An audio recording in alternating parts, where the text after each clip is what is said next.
There's a concept that if we can use a robot to fix somebody's heart while sitting a few feet away from them, I think it begs the question, why can't we do it over greater distances? The concept of telesurgery or telerobotics involves us taking robotic controls, and rather than having them directly connected via a series of cables to a robotic arm, we connect the two robotic components over a network, and suddenly the distance over which you can fix somebody's heart using a robotic system suddenly becomes much larger.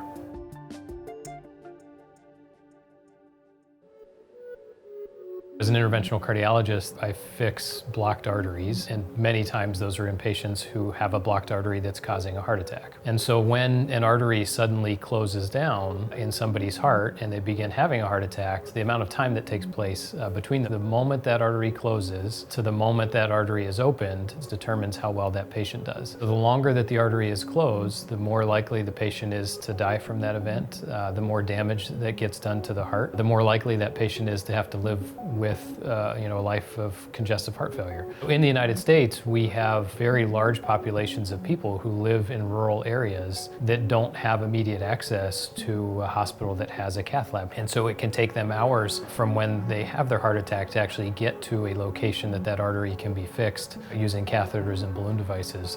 I think that we have the potential to use remote robotics to increase access for those people so that we can treat their heart attacks much sooner.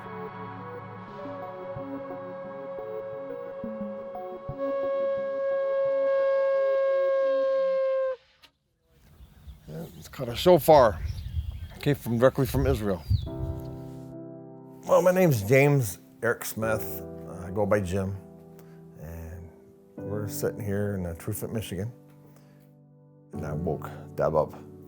And I was like, I think I gotta go to the hospital. I think I'm having a heart attack. I started dry heaving outside, like throwing up. And then I knew. And she knew it's another sign I have a heart attack. She pulled right up, and I heard him get out of the truck and walked right in the ER. Next thing I know, they're putting me into the room where I gotta go to get prepped and all that stuff. They started putting all the wires on me. The next thing I know, I blacked out. I wake up and the doctor asked me, am I aware of what just happened to me? I said, no. And he said, you just passed away, you just died. And we had to revive you. Because they had to do a lot of CPR, and then they had to use those paddles to shock my heart 2 times, not just once, but 2 times. And it's scary. I wouldn't be here right now. I mean, just that quick. I just turned 58 years old, and then this happens. It's like, I'm too young, you know. Well, when they came out and got me and told me that they had to get you to Grand Rapids like ASAP, and they told me what had happened. She was scared because the doctor told her that I could have another massive heart attack on my way to Grand Rapids. It took us probably about 45 minutes from Greenville to Grand Rapids.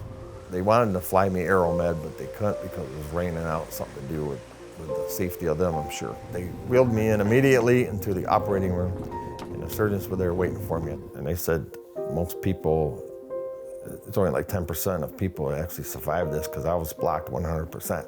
No blood flow. No blood flow at all. Through the left ventricle. Yeah, they were amazed even how they got a stent and 100% blocked artery. Easy as one in. They saved my life.